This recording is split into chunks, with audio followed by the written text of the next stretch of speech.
Projecteur ce soir sur l'état de détérioration notoire de la route en terre qui mène à la vallée Mindoubé 1, zone dite Carrefour Rayon, un tronçon qui sombre dans l'enlisement dû à l'effet du temps et des fortes pluies, un calvaire qui hante le quotidien des habitants de cet environnement urbain, et c'est Henrik Bokoko et Victor Mununga qui ont fait le constat. Cette route en latérite flirte avec les rails et débouche sur plusieurs zones, à l'instar de cette vallée urbaine dont les branchements anarchiques des câbles électriques ornent le décor. Des raccordements après Canabresque devenus monnaie courante. Le secteur renferme une route en déliquescence. Par ici, les crevasses et distorsions du sol, par là, des flaques d'eau et amenuisement de la couche circulable. À l'état de la route, comme vous pouvez le constater, c'est très tricky, surtout en saison des pluies. Vous pouvez constater les rivages d'eau, c'est très difficile pour nous. Si on peut aussi nous mettre une route vraiment qui peut arriver même ici, les clans d'eau et tout ça, parce qu'il y a des routes partout là, mais il manque les clans d'eau. De nombreux compatriotes ont investi dans la zone, on atteste ces maisons habitées et celles en cours de finition. Ici, les murs continuent de grimper car les propriétaires et acquéreurs de parcelles bâtissent leurs maisons au prix du courage et de la bravoure. Plus que la route s'étiole au fil des jours, les véhicules n'ont plus accès. Réel supplice pour les circonvoisins. Ils ne peuvent rentrer ici que ceux qui prennent des risques, donc eux-mêmes les cascadeurs avec leurs tanks, sinon c'est pas possible. Nous qui avons les petits véhicules, on est content de les laisser de l'autre côté de la voie, donc à plus de 300 mètres. L'antécédent, c'est la route qui jadis était de dimension conventionnelle. Le conséquent, c'est le sentier devenu rétréci. La flétrissure du sol rend cette bretelle ténébreuse, ce aux grandes dames des environnants. Ici, à Mindoubé 1, belle colline pour Gabon Première, Henrik Bokoko et Victor Mununga. Et sur la nationale, on marque un arrêt à Koltan dans le 2e arrondissement de la commune de Ntoum, où certaines commodités existentielles telles que la route et l'eau rendent difficile au quotidien des habitants. Arnaud Manza, Jean-Marie Ludovic Bitégué, le constat. Nous sommes à 3 km de l'entrée de Koltang, après les rails. Avec nos guides, nous sillonnons les entrailles de Mitsaba 1 et 2, sur des voies qui visiblement donnent du fil à retordre aux usagers.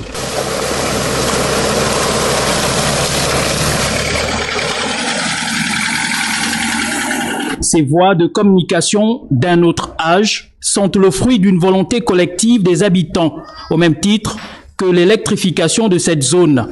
Seulement aujourd'hui, l'essoufflement gagne ces derniers, car ils disent avoir crié longtemps dans le désert, sans succès. Nous, on s'est battu pour faire venir quand même l'électricité.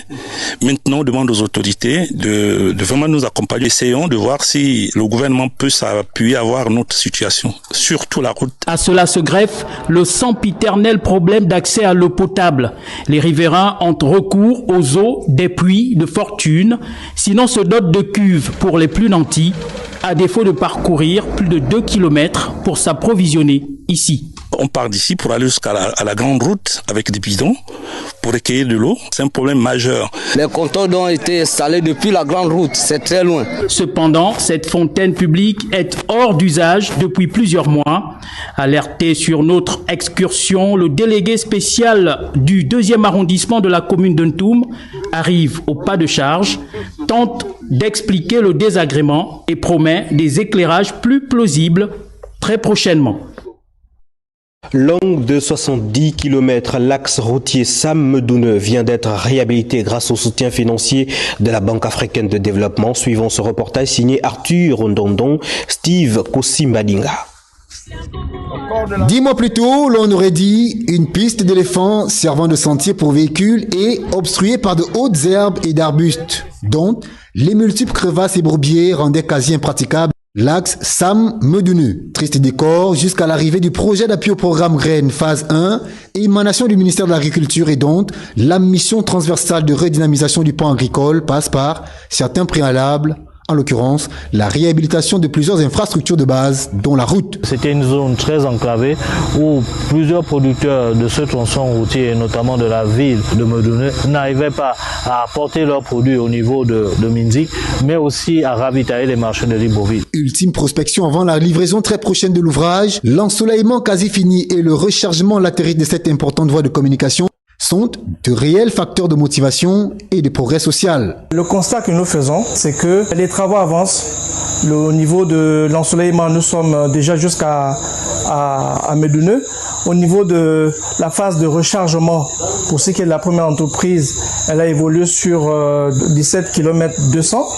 Et nous avons donc eu des séances de travail afin d'inviter ces deux entreprises-là à accélérer le rythme de mise en œuvre de ces deux chantiers. On est content. Avant, c'était plus pire. Je dis 1 mois, tu ne vois pas la voiture. Les enfants veulent aller à l'école.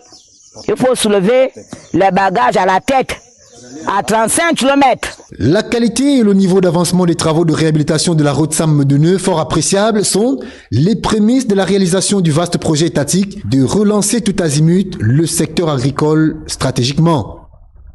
Les infrastructures routières connaissent une réelle transformation dans la commune d'Ovendo. Des travaux sont réalisés et les quartiers Razel, Alenakiri et Aoungu subissent une transformation. On en sait plus avec Patricia Lidimouele, juste Ndjada. C'est sur instruction des autorités du CTRI que l'entreprise Consortium International des Travaux Publics, CITP, participe à la transformation des infrastructures routières dans la capitale gabonaise. On a 2 km à faire. Les réfections des travaux, on a les caniveaux à réfectionner avec les buses traversées, les jets d'eau. On a les points tâtons, des longues tapis de nids de poules. Et aussi, quand on finit de faire les points tâtons, on a un renouvellement de tapis à faire sur toute la chaussée. Dans la commune d'Ovendo, les routes du quartier Razel symbolisent la durabilité et la modernité. En témoigne l'engagement du CITP sur le terrain. Nous avons un chantier de 810 mètres linéaires pour la pose des pavés, la pose de bordure et la pose des trottoirs. Nous avons déjà commencé par la pose des pavés, la pose de bordure et des trottoirs. Nous sommes en train d'aller au milieu du chantier. Le chantier se passe bien. Les travaux, c'est 6 mois pour le projet. Bon, actuellement, on est dans presque 1 mois et demi, 2 mois, parce qu'on a fait maximum 35% de travail. Dès qu'on finit, on va faire le couche de roulement fini. Et on passe maintenant avec le goudron.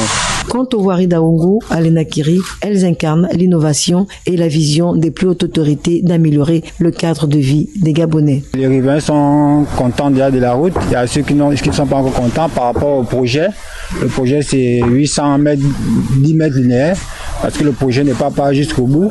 Donc il y a les riverains qui se plaignent pourquoi que ça n'arrive pas chez eux, pourquoi ça passe chez les autres. Il y a les difficultés. La dernière fois, il y a eu la pluie par rapport au canal. Les eaux étaient bouchées, ça ne se déversait pas au grand caniveau. Avant, la route était dans un état vraiment pas possible. Il fallait avoir 2 paires de chaussures, c'est-à-dire une paire de chaussures pour quitter le lieu d'habitation pour arriver au goudron et une autre paire de chaussures pour aller au boulot. Mais désormais, tout a changé. Les travaux sont en train d'évoluer. Le quartier est en plein développement. Donc, en un mot, nous allons dire que nous soutenons le CTRI parce qu'il est en train de changer le pays. En utilisant des technologies de pointe et des matériaux de qualité, CITP a su créer des routes résistantes aux intempéries, assurant ainsi une connectivité optimale entre les quartiers du Grand Libreville. Coup de projet.